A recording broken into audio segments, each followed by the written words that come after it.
बच्चों, आपके अपने YouTube चैनल एडवांस मैथ में आपका बहुत बहुत स्वागत है।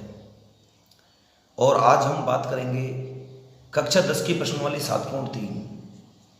चूँकि इसके पहले, दूसरे और तीसरे सवाल की मैं वीडियो बना चुका हूँ। आज मैं बात करूँगा सवाल नंबर 4 और 5। इन दोनों सवालों की वीडियो आज मैं बनाऊँगा। एक ही वीडियो में इन दोनों सवालों को मैं समझाने का प्रयास करूँगा। आप पूरी वीडियो को ध्यान से देखें। ये जो सवाल हैं त्रिभुज के क्षेत्रफल के सूत्र से होंगे। निर्देशांक ज्यामिति में जो त्रिभुज के क्षेत्रफल का सूत्र काम में आता है उसी सूत्र से होंगे। देखो मैं करता हूं। चौथा वाला देखते हैं पहले। चौथा वाला जो क्वेश्चन है वो कह रहा है कि उस चतुर्भुज का क्षेत्रफल ज्ञात कीजिए जिसके शीर्ष इसी क्रम में -4 -2 -3 -5 3 -2 2 और 3 है। देखो मैं करता हूं चौथा सवाल। पहले मैं एक चतुर्भुज बना लेता हूं। ये बना लिया और चतुर्भुज का नाम दे दिया ABCD, A B C and D। ए के जो निर्देशांक दे रहा है ये बता रहा है -4 -2।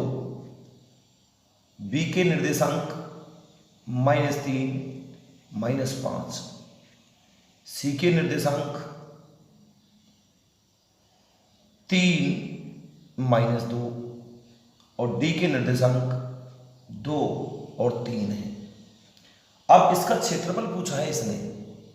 क्योंकि चतुर्भुज के क्षेत्रफल का डायरेक्ट कोई सूत्र नहीं है हमारे पास, तो हम क्या करेंगे, इस चतुर्भुज को एक विकर्ण के द्वारा, जैसे ये विकर्ण है, इसके द्वारा दो भागों में बांट लेंगे और दो त्रिभुज बन जाएंगे। एक त्रिभुज तो ये बन गया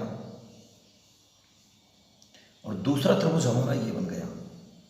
एक त्रिभुज तो ABD हो गया, दूसरा त्रिभुज BCD हो गया। ये त्रिभुज फर्स्ट, ये त्रिभुज सेकंड। चूंकि हमारे पास त्रिभुज का क्षेत्रफल ज्ञात करने का सूत्र है तो अब उसकी सहायता से हम इसको आसानी से हल कर लेंगे। देखिए, पहले क्षेत्रफल निकाल रहे हैं त्रिभुज, यानी कि ऐसे लिखो ABCD का क्षेत्रफल। चतुर्भुज है ये, तो चतुर्भुज ABCD का क्षेत्रफल। इसका क्षेत्रफल निकालने के लिए एक तो ये त्रिभुज का निकाल लेंगे और एक इस त्रिभुज का निकाल देंगे तो पूरा हो जाएगा। त्रिभुज ABD का क्षेत्रफल प्लस BCD का क्षेत्रफल, त्रिभुज BCD का क्षेत्रफल।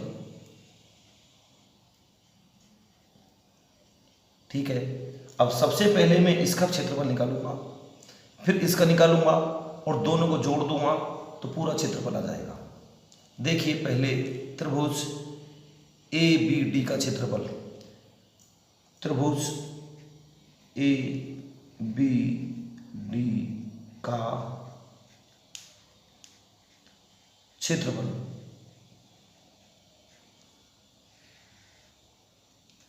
ABD का निकाल रहे हैं तो A को तो मान लो x1 y1, B को मान लो x2 y2 और D को मान लो x3 y3। यानी कि x1 बराबर तो आ गया -4, y1 बराबर आ गया -2, x2 बराबर आ गया -3,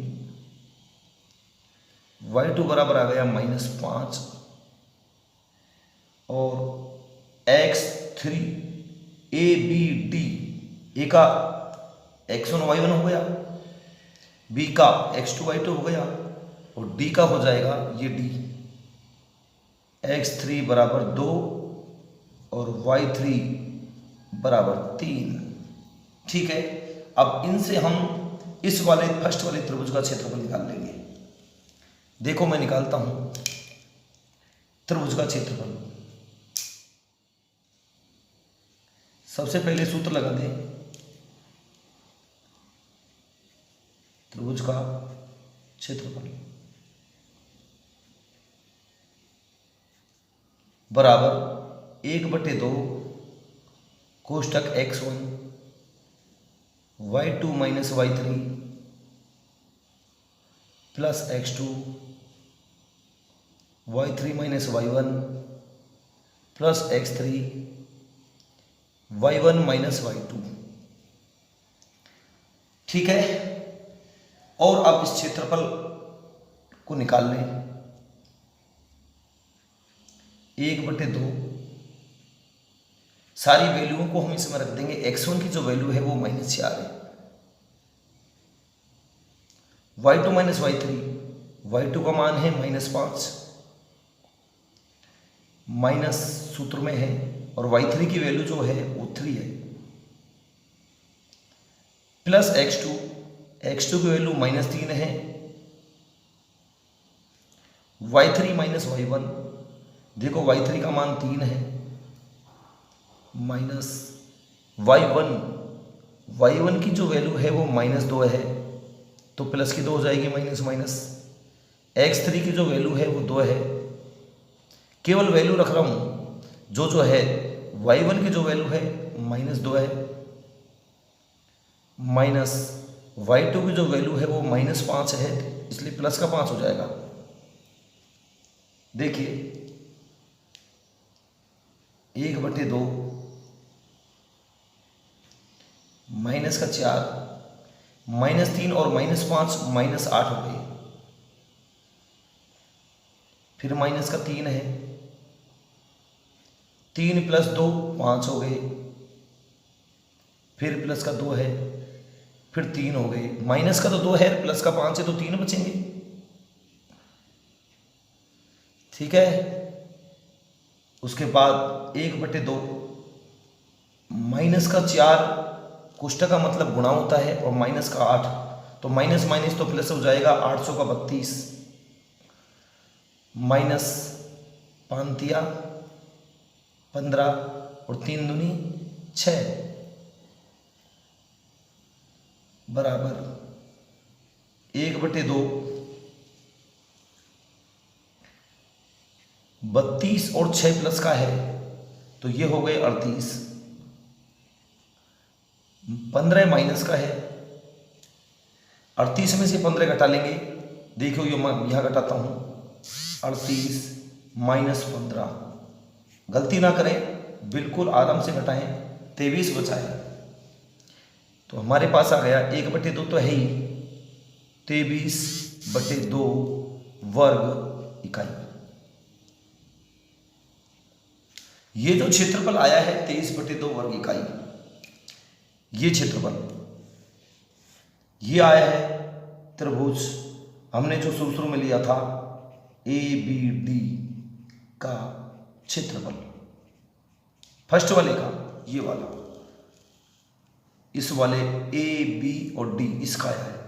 अब हम निकालेंगे BC और D का। देखिए इसके बिंदु लिख रहा हूं मैं, B के बिंदु ये रहे, C के ये रहे, D के ये रहे। आप ध्यान दें,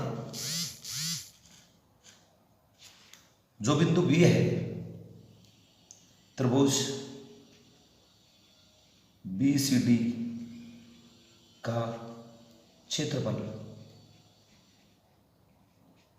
ये निकालना है। तो बिंदु जो B है उसको x1 बराबर तो हो जाएगा, आप -3 और y1 बराबर -5, चूंकि आकृति आपको दिख नहीं रही है लेकिन मैंने बता दिया है, देखिए वापस देख लीजिए, यहां से लिख रहा हूं BCD। ठीक है, उसके बाद x2 जो x2 और y2 ये हो जाएगा, x2 बराबर 3, y2 बराबर -2, x3 बराबर 2 और y3 बराबर 3। ठीक है, x1 बराबर -3, y बराबर -5, x2 बराबर 3, y2 बराबर -2 और x3 बराबर 2 और y3 बराबर 3। बस त्रिभुज का क्षेत्रफल उसी प्रकार निकालना है। त्रिभुज BCD का क्षेत्रफल। वापिस सूत्र लिख रहा हूं। सूत्र बार बार इसलिए लिखता हूं ताकि आपको याद हो जाए। बगैर सूत्र के मेरे वीडियो बनाने का कोई महत्व नहीं रहेगा। यहाँ पर सूत्र आपको याद करना ही पड़ेगा। 1/2 x1 y2 minus y3 plus x2 y3 minus y1 plus x3 y1 minus y2। ये सूत्र है। अब इसमें सारे मान रख देंगे ऊपर वाले। ये त्रिभुज BCD का क्षेत्रफल 1/2 x1 की वैल्यू -3 है, y2 माइनस y3, y2 है -2 माइनस y3 कितना है 3 प्लस x2 की वैल्यू कितनी है 3, y3 माइनस y1, y3 कितना है 3 माइनस y1 की वैल्यू कितनी है -5। तो ये प्लस हो जाएगा, माइनस माइनस प्लस हो जाएगा, प्लस x3 2 है, ये रहा y1 माइनस y2। तो y1 है -5 माइनस y2 देखो कितना है -2 है, तो माइनस माइनस फिर प्लस हो जाएगा। ठीक है। त्रिभुज BCD का क्षेत्रफल 1/2 -3 और -2 माइनस के 5 हो गए, प्लस 3 5 और 3 8 हो गए, प्लस 2 माइनस का 5 है प्लस का 2 है, तो माइनस का 3 बचा। त्रिभुज BCD का क्षेत्रफल 1/2 -5 गुना -3 करेंगे तो माइनस से माइनस प्लस हो जाएगा 15, प्लस का 15 हो जाएगा। उसके बाद 8 या 24, 3 दूनी 2 तो प्लस का है, 3 माइनस का है, तो माइनस का 6 आ जाएगा। ठीक है। त्रिभुज BCD का क्षेत्रफल 1/2,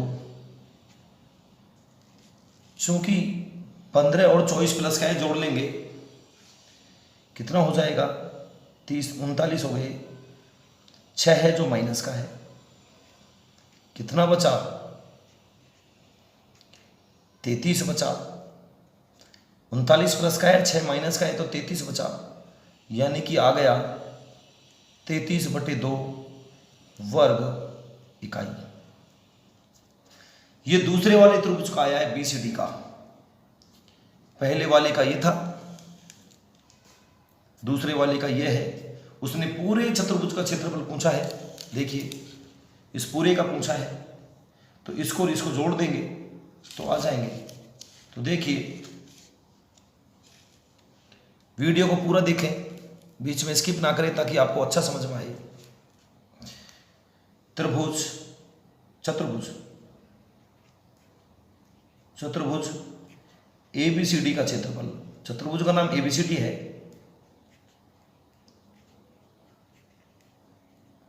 चतुर्भुज ABCD का क्षेत्रफल निकालने के लिए पहला तो यह है 23/2, ये वाला,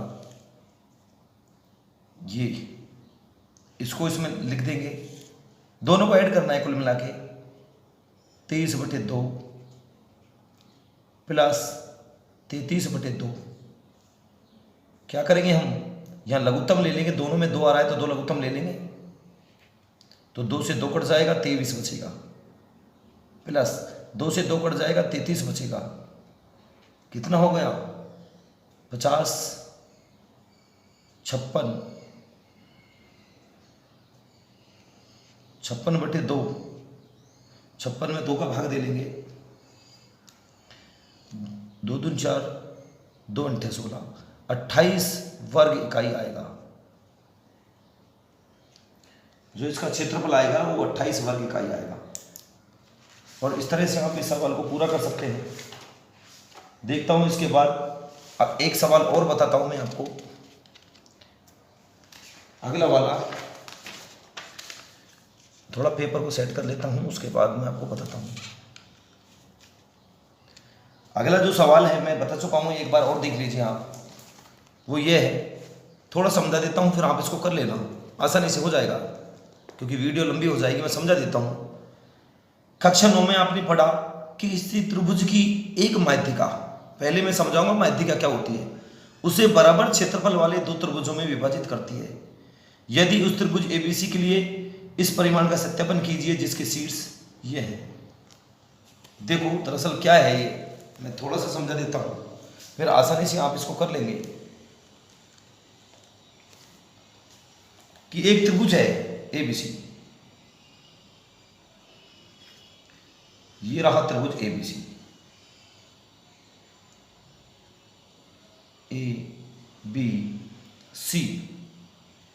इसके शीर्ष दे रखे हैं इसने 4 और -6, बी के दे रखे हैं 3 और -2, सी के दे रखे हैं 5 और 2। ये कह रहा है कि इसकी एक माध्यिका है। माध्यिका क्या होती है? त्रिभुज के किसी भी शीर्ष से, चाहे तो ये वाला शीर्ष ले लो, चाहे ये वाला ले लो, चाहे ये वाला ले लो, त्रिभुज के किसी एक शीर्ष से सामने वाली भुजा के मध्य बिंदु को मिलाओ। जैसे ये शीर्ष है, इसके सामने ये भुजा होती है, इस शीर्ष के सामने ये भुजा होती है, इस शीर्ष के सामने ये भुजा होती है। तो इस शीर्ष के सामने इस भुजा का मध्य बिंदु हमने ये ले लिया और इस शीर्ष से इस भुजा के मध्य बिंदु को मिला दिया। ये बिंदु मध्य बिंदु है, इसका नाम हमने डी दे दिया। तो ये रेखा है जो माध्यिका कहलाएगी। सामने वाली भुजा की शीर्ष से सामने वाली भुजा के मध्य बिंदु को मिलाने वाली रेखा, ये रेखा मिला रही है, तो इस रेखा को माध्यिका कहेंगे। चूंकि ये मध्य बिंदु है तो मध्य बिंदु से हम इस बिंदु के निर्देशांक निकाल लेंगे। ये रेखा है, ये x1 हो जाएगा, ये y1 हो जाएगा, ये x2 हो जाएगा और ये y2 हो जाएगा। इस बिंदु के निर्देशांक निकालने हैं तो ये x1, ये y1, ये x2 और ये y2। और मध्य बिंदु का जो सूत्र होता है x बराबर x1 प्लस x2 बटे 2, y बराबर y1 प्लस y2 बटे 2। तो देखिए x बराबर तो क्या आ गया, x1 का मान कितना है 3, प्लस x2 का मान कितना है 5 बटे 2। इसी तरह y का निकाल लो, y बराबर y1 प्लस y2, y1 का मान कितना है -2, प्लस y2 का मान कितना है 0 बटे कितना है सूत्र में 2। 5 और 3 8, 8 में 2 का भाग देंगे तो 4 आ रहा है। 5 और 3 8 ही तो होता है, बटे 2 है तो 4 ही तो आएगा x का मान। और y का मान y1 प्लस y2, y1 का मान था -2 और y2 का मान था +2, ये +2 है, ये -2 ये +2 तो 0 हो गया। और 0 में जब 2 का भाग देंगे तो 0 आएगा। तो ये जो बिंदु आया है x का मान तो आया है 4 और y का आ गया 0, तो ये बिंदु हो गया 4 और 0। अब आपको सीधी ये करना है, इसने पूछा है कि ये माध्यिका ने इस त्रिभुज को 2 भागों में बांट दिया, बड़े वाले को एक हिस्सा तो ये कर दिया, एक हिस्सा ये कर दिया। सिद्ध करो कि ये दोनों हिस्से बराबर हैं या नहीं है, क्योंकि माध्यिका किसी भी त्रिभुज को 2 बराबर के हिस्सों में बांटती है। तो एक हिस्सा तो ये कर दिया और एक हिस्सा ये कर दिया। दोनों हिस्सों से आप दोनों त्रिभुजों का क्षेत्रफल निकालोगे और दोनों त्रिभुजों का क्षेत्रफल, जैसे इस त्रिभुज का क्षेत्रफल निकालना है आपको, त्रिभुज ABD का क्षेत्रफल, ABD का क्षेत्रफल। तो ए को मान लेना, ये ए है, इसको मान लेना x1 बराबर हो जाएगा 4, y1 बराबर हो जाएगा -6, x2 बराबर हो जाएगा 3, y2 बराबर हो जाएगा -2। इस वाले का निकाल रहे हैं, देखिए वापस आकृति इस वाले का। तो इसमें एक तो ये, एक ये और एक ये काम आ रहा है, ये x3 y3 हो जाएगा डी वाला, x3 बराबर हो जाएगा 4 और y3 बराबर हो जाएगा 0। एक बात और सुनो, कंफ्यूज ना हो, कोई जरूरी नहीं है कि आप इसको x3 y3 माने, इसको x1 y1 मान लो, इसको x2 y2 मान लो, इसको x3 y3 मान लो, कोई ऐसा क्रम नहीं है। और आप इसका क्षेत्रफल त्रिभुज के क्षेत्रफल से निकालना है। इसी प्रकार दूसरे वाले में भी 3 बिंदु दे रखे हैं, ए वाले को x1 y1 मानो, इसको मान लो x2 y2 और इसको मान लो, यही तो है त्रिभुज, इसको मान लो x3 y3 और इस वाले का क्षेत्रफल भी निकल जाएगा। इस वाले का आपने पहले निकाल लिया, दोनों को जोड़ लेना, जोड़ नहीं लेना, देखना दोनों बराबर आ रहे हैं कि नहीं आ रहे। यदि ये दोनों बराबर आ रहे हैं तो आपका सवाल सही है, क्योंकि त्रिभुज की जो माध्यिका होती है वो त्रिभुज को बराबर के 2 हिस्सों में बांटती है, ठीक है। इसलिए लास्ट में आएगा ए बी डी का क्षेत्रफल बराबर ये ए बी डी, इसका जो क्षेत्रफल है इसके बराबर आएगा ए सी डी का क्षेत्रफल।